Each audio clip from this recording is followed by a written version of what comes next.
A social media post has been going around by another dog trainer that says that you should seek out your dog trainer based off of the letters that are off after their name. And these letters signify a certification, and that kind of hurts my feelings because I am an uncertified dog trainer. I forget that I'm filming myself sometimes, and Yeah, feel like I belong. I got a feeling I can be so.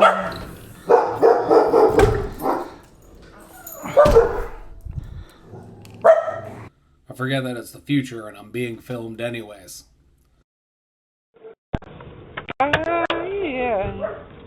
feel like I belong. I got a feeling I. So the way that I structure my business is that I do dog training, in-home dog training in the evening, and I do some selected dog walks during the day. And I really like this business model because I prefer walks to doggy daycares or dog parks, and having your dog walker and your dog trainer using consistent methods is very consistent. I've started dipping my toe back into stand-up comedy lately, trying to have all things. I want a life where my job is dogs, and then I go up and I do some comedy at night. And that is an option that's available to me because I have done comedy for so long. So coming back from a hiatus feels pretty good. It is pretty good.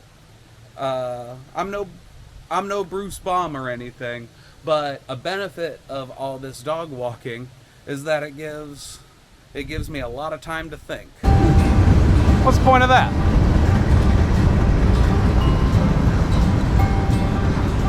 We have those cars to air out the hobos.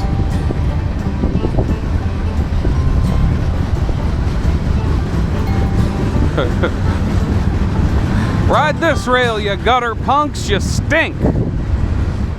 Back during the COVID-19 pandemic, when they were all mass vaccinating us with the military, I think the strangest part about it was how nice the military was. Did they give all those National Guard kids customer service training? They were like, stop and give me 20. And they were like, sir, yes, sir. And then they were like, I can't hear you. And then they were like, sir, yes, sir. 20 coming up. And then they were like, good. Like I said, I'm an in-home dog trainer. I don't use shocks or prongs or anything like that.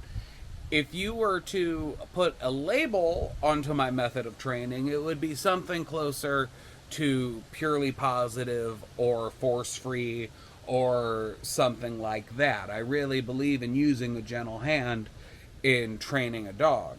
But that being said, I am an uncertified dog trainer, and I'm uncertified for a reason. A social media post has been going around by another dog trainer suggesting that when you seek out your dog trainer, you should only seek out a dog trainer with the appropriate letters, and then provided like 13 letters she thought were good.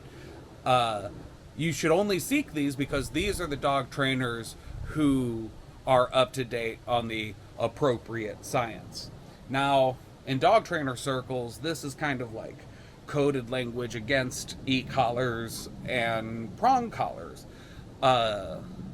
which, you know, again, I don't believe in, but I just lived through a global pandemic that has made me very leery of non-scientists using research papers to justify a point they had before reading the research paper. And the e-collar trainers do it too. There's like, the studies come from multiple places, and like the Yale dog cognition labs are working on things like, hey, dogs like reggae, or dogs like it if you point there. They seem to understand what that means. So it's like, we haven't mapped the brain yet. Someday we will, but we're just not there yet. They said, when you hire a professional, you expect someone with a formal education in that profession, but in an unregulated industry, there is no guarantee. Their courses and materials are science-based, and they would like to ensure their trainers are meeting those standards and applying that knowledge to their training cases. I am uncertified for a reason.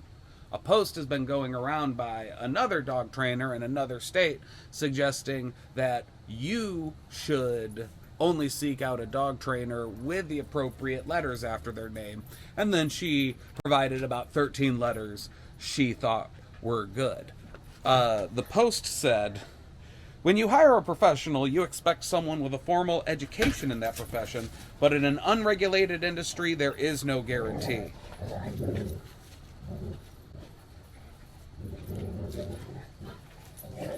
Guys.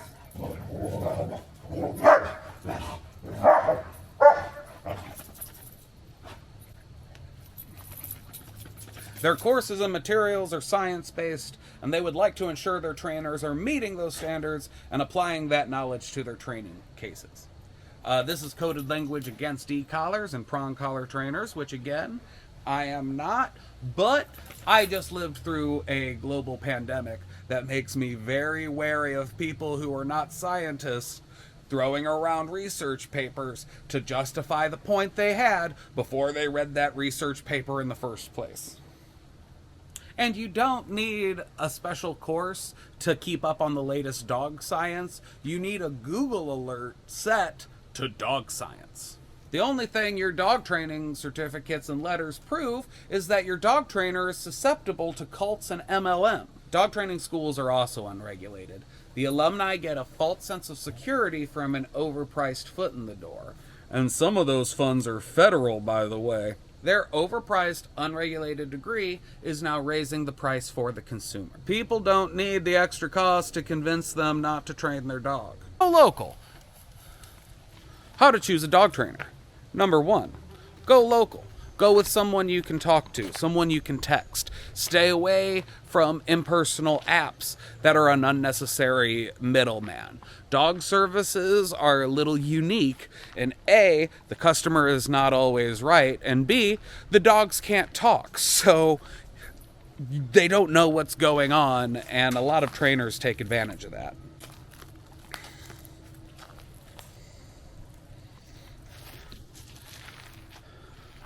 Number 2, gut check. Is this person too weird, too aggressive to talk to? Trust that. They don't have a special relationship with dogs, and at the end of the day, you're the one that has to train your dog, not them. They're the ones that are supposed to show you. A good dog trainer will have references. Call them up. They'll have past customers that are perfectly happy to vouch for them. Ask your friends. If you don't know anybody who has had their dog trained, make new friends. Number 4, methods. Listen, I would love it if everybody agreed with me and used my hippy-dippy methods, but the reality of it is people don't. If you find yourself being a spare the rod, spoil the child type, I'm not going to spend any time convincing you otherwise, but please understand that even amongst aversive methods trainer, there's a whole wide spectrum. Some that definitely go more towards the gentle end, and a lot that are actual abusive. So be careful. Don't just think you know what you're doing and really seek out somebody who knows. So that's my tip. I'll cite the actual links in the description of the links that in the description, I'll put some of the links to the actual certification boards that this original poster mentioned, just so you can check them out for yourself. Maybe I'm the one that's wrong. Look for yourself. And I have to say, so much more money in dog training than there is in comedy. I'm getting the sense that there's a lot of first timers. Can I tell you? Virtually no money in comedy. No, I'm not going to say that. There's a lot of money in comedy, just none of it goes to comedians. Here's the truth. There's tons of some money. And like, as soon as you stop doing stand-up comedy, they're like, here's a big bag of money we were holding for you. I stopped doing comedy, I bought a house in cash. That's what they let me. They're like, oh, thank God, here you go. Like, we can give you a loan now. We heard your rule of threes and we were concerned. We asked, will you pay this back? And then you cited 3 examples, and the last one was ridiculous. And we're like, no, you are not getting a loan here.